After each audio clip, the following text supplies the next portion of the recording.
Folks. I know I'm kind of late today. Been a busy day. Had a lot of meetings earlier with Department of Health uh, about things that are going on quite rapidly with vaccinations, and then just got back from LADA, trying to figure out what we're going to do about a building in LADA. And I'm hoping that in a few weeks we'll get some really good news. The American Rescue Act is supposed to have an allocation specifically for FQHCs for new construction. We don't know how much it's going to be, but we got to wait and see. So we want to get ready for that. And I wanted to look at every opportunity that we possibly could because LADA is our number one priority. It's really too hard to work in a building where the sewage backs up on you. It doesn't work out too well. So anyway, hopefully I'll get this posted before the end of the day. Uh, this week has been all about the Johnson and Johnson and the fact that it is paused. I know a few of y'all out there actually have had, or your families and friends may have had the Johnson and Johnson. Rest assured that although this pause is underway, though it only occurred because there were 6 cases out of almost 7 million doses of the vaccine that have been administered so far that were alarming enough that the FDA and the CDC did decide to pause. But the consequences and what really led the CDC and the FDA to pause are very, very, very rare. It's a very rare type of blood clot. Uh, so I don't think it's time to really panic or worry or anything like that. But if between 6 to 13 days after someone has received the vaccine, they have some unusual symptoms of severe headache, abdominal pain, leg pain, or shortness of breath, those are things that really um, need to have some additional attention. And we're saying that anybody experiencing that really needs to go to the emergency room and let the folks there know right away that you have received Johnson and Johnson within the past 6 to 13 days.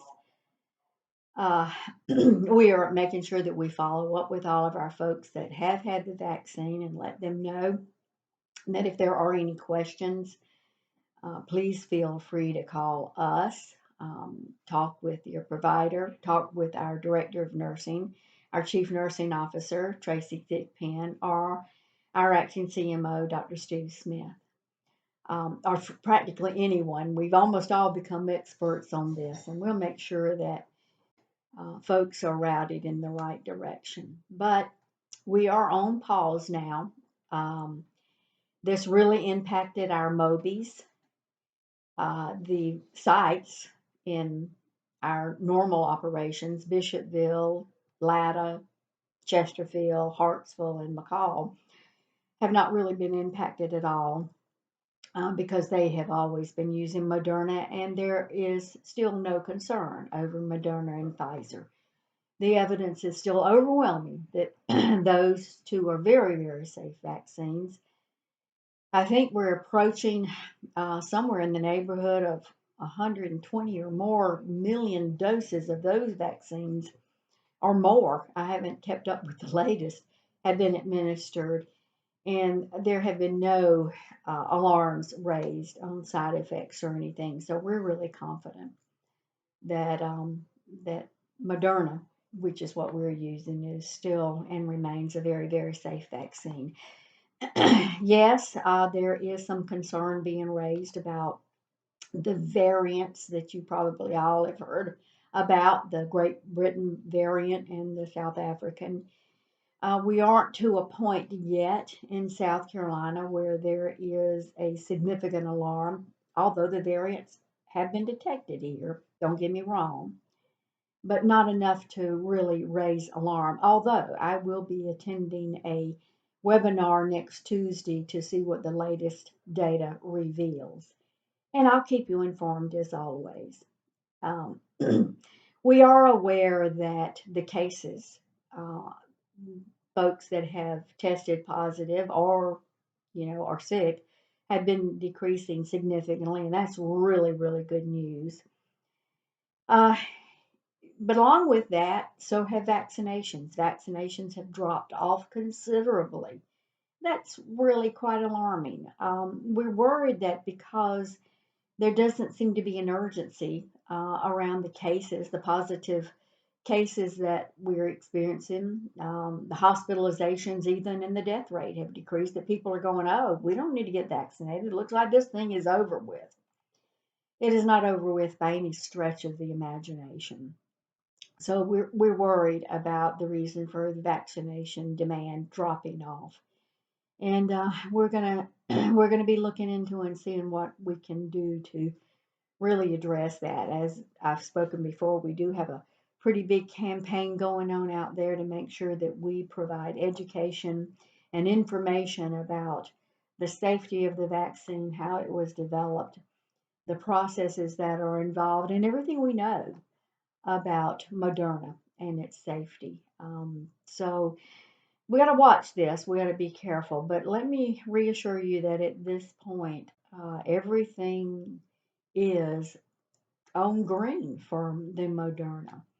I'm hoping that it probably won't happen next week, but after that, the FDA and the CDC will have enough data to give us direction on the Johnson and Johnson, whether that direction is that the pause has to continue or that we can go back to administering Johnson and Johnson, even if we even if we have to change to whom we can administer it. There's some conversation, as has been the case in some European countries, where they've allowed the Johnson and Johnson to be administered to the male populations and to the female populations over 50. We don't know if that's going to be a possibility in the U.S.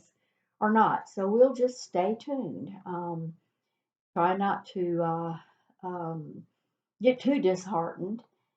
We are approved for direct shipments, and ironically enough, the direct shipment that we asked for the Johnson& Johnson was approved.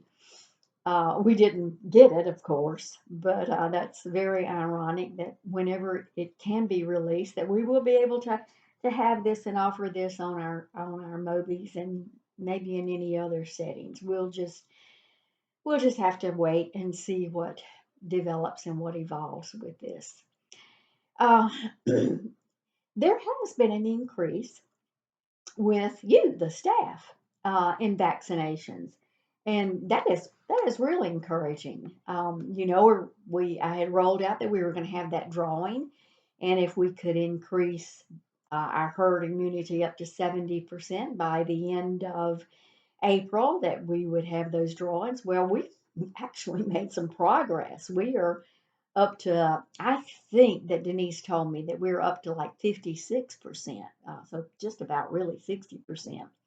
So we're going to extend this. This Johnson and Johnson set us back a little bit, so we're going to give ourselves to the end of May for more folks to get comfortable and see if we can't reach that 70% and have those drawings, give away some money, some real money, $500. That would make some nice vacation money for folks to put in their pocket right around the 1st of June. So it is extended until the end of May.